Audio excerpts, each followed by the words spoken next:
اللہ الرحمن الرحیم۔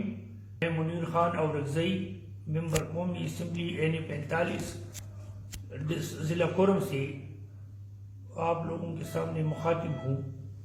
کورونا کی وبا اور اس کی علاج اور اس کی اسپتالوں کی طریقہ کار کے حوالے سے تو سب سے پہلی بات یہ ہے کہ میں تمام ان لوگوں کا، دوستوں کا، جاننے پہچاننے والوں کا، نہ جاننے والوں کا، ہر کسی کا مشکور ہوں کہ انہوں نے مجھے دعائیں دی۔ ان کی دعاؤں کی ببرکت الحمدللہ میں بالکل صحت یاب ہو چکا ہوں۔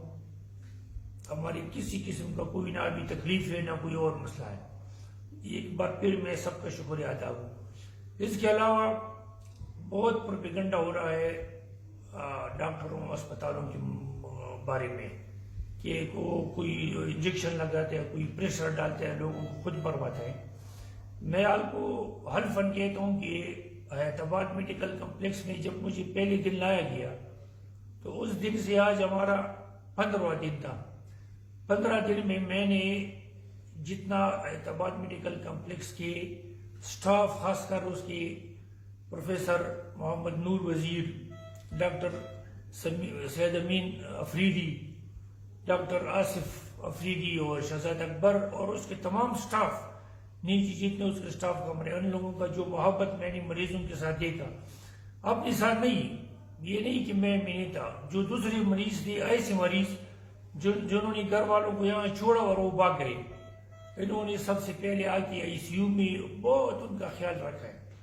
انہوں نے اپنی جانی وقف دی ہے۔ لہٰذا بجائے منفی پروپیگنڈے، ڈاکٹر جتنا سٹاف ہے پاکستان میں، سب کو آپ لوگ دعائیں دیا کریں، سلام پیش کریں۔ میں بھی دعا دیتا ہوں، سلام پیش کرتا ہوں۔ آخر میں پاکستانی عوام سے اپیل کرتا ہوں کہ یہ رمضان مبارک کا معتبر مہینہ ہے۔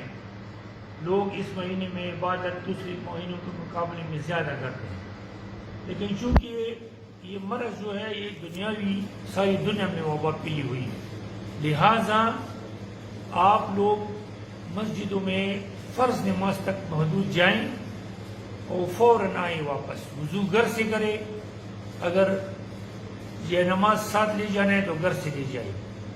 یہ اللہ تعالیٰ آپ کو دوسری لوگوں کی خاطر دوسری رمضانوں سے زیادہ اجر دے گا۔ اس کے علاوہ گھروں میں احتیاط سے رہے، باہر فضول نہ نکلے، اگر باہر نکلے تو ہجوم میں نہ جائیں۔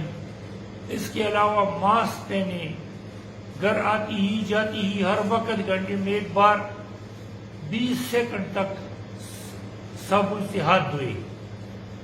اس کے علاوہ بغیر ضرورت کسی بھی صورت گھر سے باہر نہ نکلے اور محدود رہے۔ یہ ایک مہینہ ہے، انشاءاللہ اللہ تعالیٰ خیر کرے گا۔